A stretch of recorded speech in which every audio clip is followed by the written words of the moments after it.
Hai, ketemu lagi di Weekend Vacation. Di Weekend Vacation kali ini, aku mau ajak teman-teman ke salah satu candi terbesar yang ada di Jawa Tengah dan paling terkenal di dunia serta masuk ke UNESCO Masterpiece, yaitu Candi Borobudur.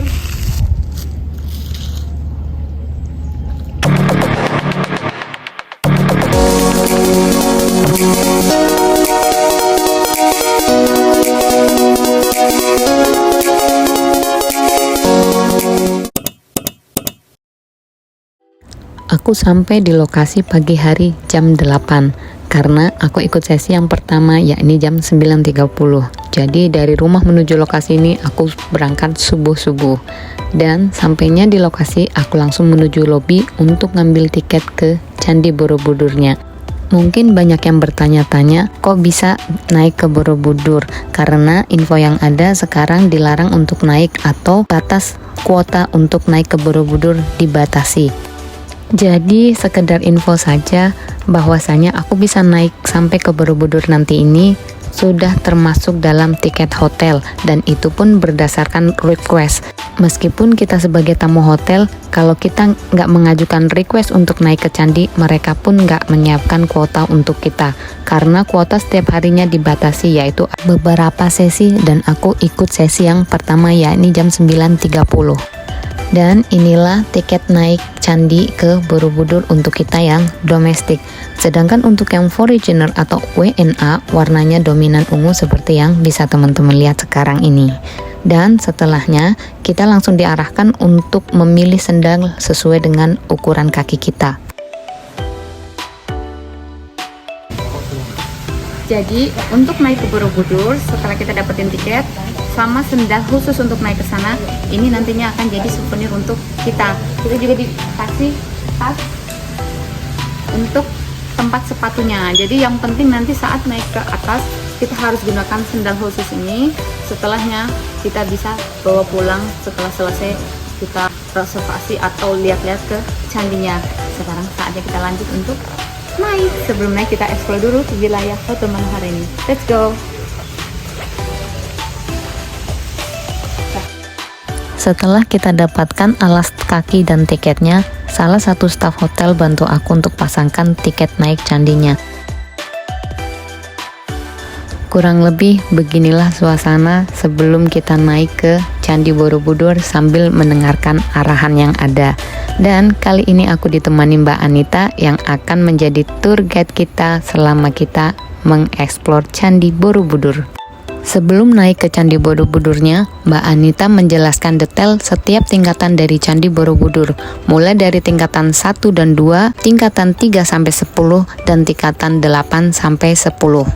Di mana masing-masing tingkatan memiliki makna tersendiri, yakni di tingkatan 1 dan 2 disebut Kamadhatu, yang artinya gambaran manusia masih terbelenggu oleh hawa nafsu duniawi, di mana di tingkatan 1 dan 2 ini ada relief, sedangkan lantai 3 dan 7 dinamakan Rupadatu, di mana dunia bentuk atau dunia peralihan, dan di bagian ini juga adanya relief berbentuk manusia dan hewan.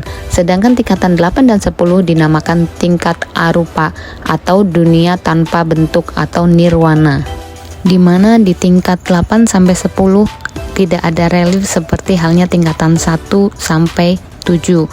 Setelah Mbak Anita menjelaskan tingkatan-tingkatan dari Borobudur serta sedikit sejarahnya, sekarang saatnya kita naik menuju Candi Borobudur. Ada info tambahan juga mengenai Hotel Manohara ini. Kita sebagai tamu hotel, kita masih berhak atau diberi kesempatan yaitu dengan kupon untuk bisa menjelajah daerah Candi Borobudur, khususnya area pelataran sampai batas waktu yang ditentukan selama kita menginap di sini. Sedangkan untuk jatah naik ke candi kita hanya dapat jatah sekali, yakni yang sekarang aku mau lakuin. Untuk detail kupon ataupun review Hotel Manoharanya aku bahas di vlog berikutnya. Jadi buat teman-teman yang belum subscribe, bisa subscribe channel YouTube aku sekarang dan nyalakan lonceng notifikasinya untuk dapatkan video-video terbaru dari aku setiap minggunya. Sekarang saatnya kita lanjut menuju ke Candi Borobudur. Jadi karena kita termasuk dari tamu hotel, kita punya akses khusus atau jalan khusus untuk menuju Candi Borobudur. Jadi teman-teman masih bisa ke area sini hingga tengah malam sekalipun. Dan ini saatnya kita naik ke Candi Borobudur. Tapi sebelum naik ke Candi Borobudur, selain juga belum jamnya, Mbak Anita mengarahkan kita ke area atau sisi lain di sebelah utara juga selatan dari Borobudur ini, dimana pemandangannya pun gak kalah cantik. Sambil aku ceritakan sedikit sejarah dari Borobudur. Borobudur pernah terkubur dan terbengkalai sekitar 800 tahun lamanya pada peristiwa Pralaya atau meletusnya Gunung Merapi pada tahun 1006. Sehingga pusat pemerintahan Jawa Tengah dipindahkan ke Jawa Timur dan Candi Borobudur ini ditemukan kembali oleh Raffles pada tahun 1814 orang Inggris dan penggaliannya dilanjutkan kembali oleh Cornelius pada tahun 1835, di mana Candi Borobudur ini mengalami 2 kali pemugaran, di mana pemugaran pertama tingkatan 8-10 pada tahun 1907 sampai 1911, sedangkan pemugaran kedua pada tahun 1972 sampai 1983 oleh pemerintah Indo dengan UNESCO yang lantai 3 sampai 7-nya. Sekarang aku udah naik di area Borobudur. Mbak Anita mengarahkan kita untuk eksplor di lantai 10 terlebih dahulu, mumpung belum banyak orang, dan disinilah yang tadi disebut sebagai tingkatan arupa atau dunia tanpa bentuk, di mana di tingkatan ini tidak ada relief dan bagian stupa pun sudah berbentuk persegi yang menandakan stabil atau kesempurnaan, sedangkan yang berbentuk belah ketupat menandakan belum stabil atau masih memikirkan duniawi.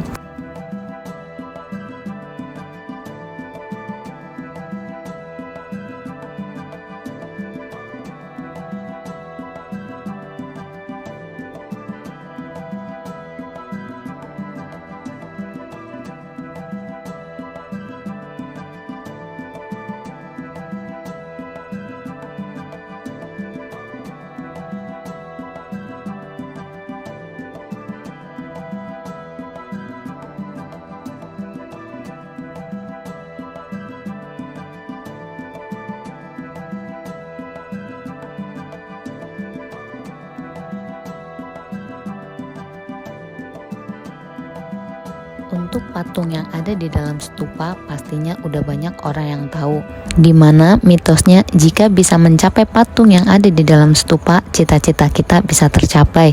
Dan jika laki-laki yaitu memegang jari manisnya, sedangkan untuk perempuan memegang tumit kakinya. Tapi sekarang dilarang karena menyebabkan batunya aus serta rusak, dimana adanya tanda titik putih ini yaitu menandakan batu baru atau buatan.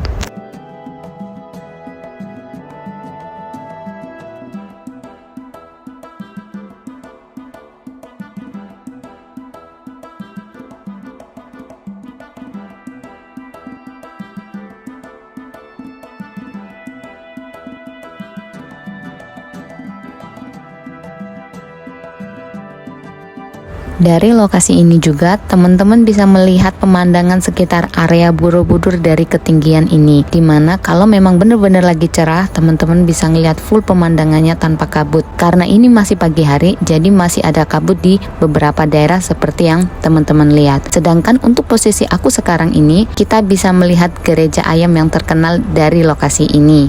Gak jauh dari lokasi ini, teman-teman juga bisa melihat pemandangan bukit lain yang dinamakan dengan Buddha Tidur atau Bukit Buddha Tidur karena bentuknya yang menyerupai Buddha sedang tidur. Inilah penampakan dari Bukit Buddha Tidur. Karena masih berkabut jadi nggak begitu jelas. Kalau pas lagi tanpa kabut itu akan terlihat jelas banget. Setelah observasi di tingkatan 8-10, dari sini kita turun menuju tingkat di bawahnya, yakni Rubah Datu. Di mana di tingkatan ini, yakni tingkat 3-7 terdapat relief dan tingkatan ini merupakan 2 bentuk atau peralihan. Jadi di tingkatan ini terdapat relief yang berbentuk manusia juga hewan, seperti yang bisa teman-teman lihat di video ini. Borobudur diyakini memiliki relief Buddha terlengkap dan terbanyak di dunia, di mana relief-relief tersebut terdapat di hampir semua tingkatan dinding kecuali Arupa Datu seperti yang teman-teman lihat di awal video tadi. Karena Arupa Datu merupakan tingkatan yang paling atas yang menggambarkan kehidupan religius dan spiritual tertinggi. Sedangkan di tingkatan ini yang terdapat banyak relief menggambarkan suasana alam yang permai, perahu bercadik, bangunan tradisional Nusantara, dan lain sebagainya. Dan relief yang terdapat di Candi Borobudur menggambarkan ajaran kehidupan Sang Buddha Gautama. Sekarang aku ajak teman-teman untuk melihat relief-relief yang ada di Candi Borobudur mulai dari tingkatan 1 sampai tingkatan 7, karena di tingkatan itulah yang terdapat relief-relief Borobudurnya. Dan ini yang banyak ditanyakan orang, termasuk aku waktu itu bertanya-tanya, bagaimana bangunan di Borobudur bisa tersusun rapi tanpa semen? Ternyata jawabannya adalah karena bangunan di Borobudur menggunakan sistem interlock seperti Lego, yang mana bisa teman-teman lihat di video ini. Jadi adanya lekungan dalam dan seperti kunci di bangunan lainnya. Dan seperti itulah contoh bangunan interlock yang ada di Borobudur. Setelah dapat info tentang bagaimana tersusunnya Candi Borobudur, sekarang aku lanjut untuk explore relief yang ada di Candi Borobudur di tingkatan berikutnya. Candi Borobudur ini memiliki panel relief sebanyak 2.672 relief, yang mana jumlah panel relief tersebut dibagi menjadi dua jenis, yaitu panel naratif van dekoratif dan panel naratif. Panel naratif ini tersusun dalam 11 baris yang mengelilingi monumen dengan total panjangnya lebih dari 3.000 meter. Dan relief naratif yang dipahat di Candi Borobudur yaitu Karma Wibangga, Jatakamala, Lalita Vistara, Awadana, Gandawayuda, dan Badracari. Sedangkan 1.212 panel dekoratif yang disusun dalam barisan namun dianggap sebagai relief individu. Jujur ini aku seneng banget tapi juga capek karena memang hampir di semua bagian ini teman-teman ngelilingi Borobudur semuanya ada relief, khususnya di tingkatan 1 sampai tingkatan 7. Bener-bener bagus banget menggambarkan Nusantara. Dan yang masih jadi pertanyaan aku pribadi sampai detik ini, gimana mereka mahat semua relief-relief ini, karena benar-benar terlihat sempurna untuk bentuk dan lain-lainnya, dimana kala itu belum adanya tukang foto lah atau apapun itu. Mungkin mereka hanya menggunakan imajinasi atau gambaran secara langsung. Dimana lebih uniknya lagi, bangunan Borobudur ini pernah terkubur selama 800 tahun itu. Jadi bisa kebayangkan bagaimana ilmuwan juga lain-lainnya untuk menemukan serta membuka kembali relief-relief yang ada sehingga kita bisa nikmati seperti sekarang ini.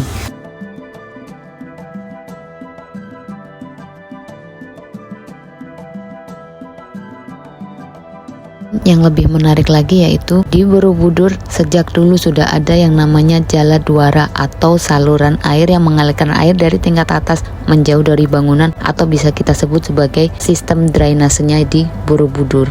Dan di Borobudur ini juga ada Makara, yang mana ini dipercaya sebagai tolak bala yang ditandai dengan lidah yang menjulur seperti yang bisa teman-teman lihat. Dan Makara ini sebagai penghujung dari explore Candi Borobudur di weekend vacation kita kali ini. Sekarang saatnya aku turun dan scan barcode juga. Semoga video ini bermanfaat buat teman-teman semua, khususnya yang akan mengunjungi Candi Borobudur. Ya, itu tadi weekend vacation kita kali ini. Aku ajak teman-teman untuk keliling ke seluruh Candi Borobudur, mulai dari lantai 1 sampai ke paling atasnya, juga relief-relief yang ada di setiap candi nomor 2 dan di lantai 2 setelah lantai ke-3-nya.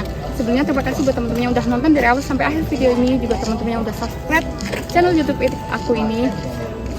Sampai ketemu lagi di weekend vacation berikutnya. Bye bye.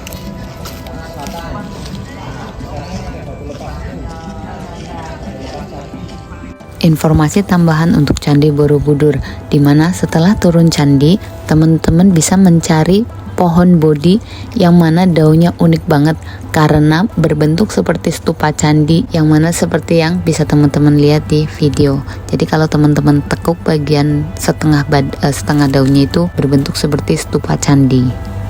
Dari sini aku langsung menuju ke hotel untuk check-in dan sebagainya. Jadi pastikan teman-teman udah subscribe channel YouTube aku ini supaya nggak ketinggalan video terupdate setiap minggunya. Sampai ketemu lagi di weekend vacation berikutnya. Bye bye.